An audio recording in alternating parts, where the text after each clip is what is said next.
Hello, today is Friday, June 1st, and this is Bruce Steinberg of www.brucesteinberg.net reporting on the May 2007 U.S. employment situation. The Current Population Survey, or CPS, but commonly known as the Household Survey, reports the unemployment rate remained unchanged in May at 4.5%. That unemployment rate was the result of unemployment rising by only 18,000 in a civilian labor force of just under 153 million, with close to 146 million of them employed. About 79 million were not in the labor force. The Survey of Businesses, officially the Current Employment Statistics Program, or CES, but more commonly referred to as the Job Survey or Report, reported overall job growth of 157,000. All of the goods-producing sector's loss of 19,000 jobs was because, you guessed it, the nation's manufacturers put 19,000 jobs on a conveyor belt moving out of the proverbial factory. Hardest hit was durable goods with a 15,000 job loss and a breakdown in a subsector, motor vehicles and parts, that lost 9,900 jobs. Both construction and natural resources and mining were even-steven in May.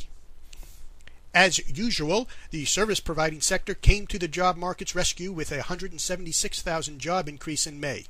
However, the retail trade sector continued to process job returns with a minor decline of 4,900 jobs. Professional and business services stayed on the growth path with a gain of 32,000 jobs in May. One of the more notable gains was in computer systems design and related services that computed 7,800 more workers. Education and health services stayed healthy with 54,000 new jobs, with two-thirds of those new jobs in health services. Consistent with recent trends, hospitals checked in 8,200 more jobs, and home health care services added 3,300 jobs. Leisure and hospitality checked in and served 46,000 new jobs in May. While government jobs were up 22,000, but this was all because state governments added 6,000 jobs and local government employment was up 16,000, while federal employers balanced their job budget, it was neither up nor down. For those of you in the staffing industry, it continued to wither.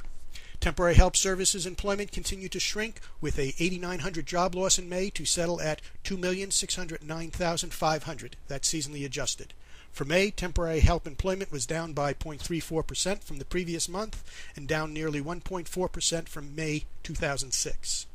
Temporary help services employment lost incremental market share of overall jobs in May to 1.89%, meaning just under 2% of all jobs were in the temporary help services industry. On the whole, this was a very rosy employment picture, again outperforming what many pundits had been saying. The economy, as reported by GDP, grew at its weakest rate in 4 years at 0.6% in the first quarter of 2007. The last time it was so weak was back in the fourth quarter of 2002 when GDP growth was 0.2%.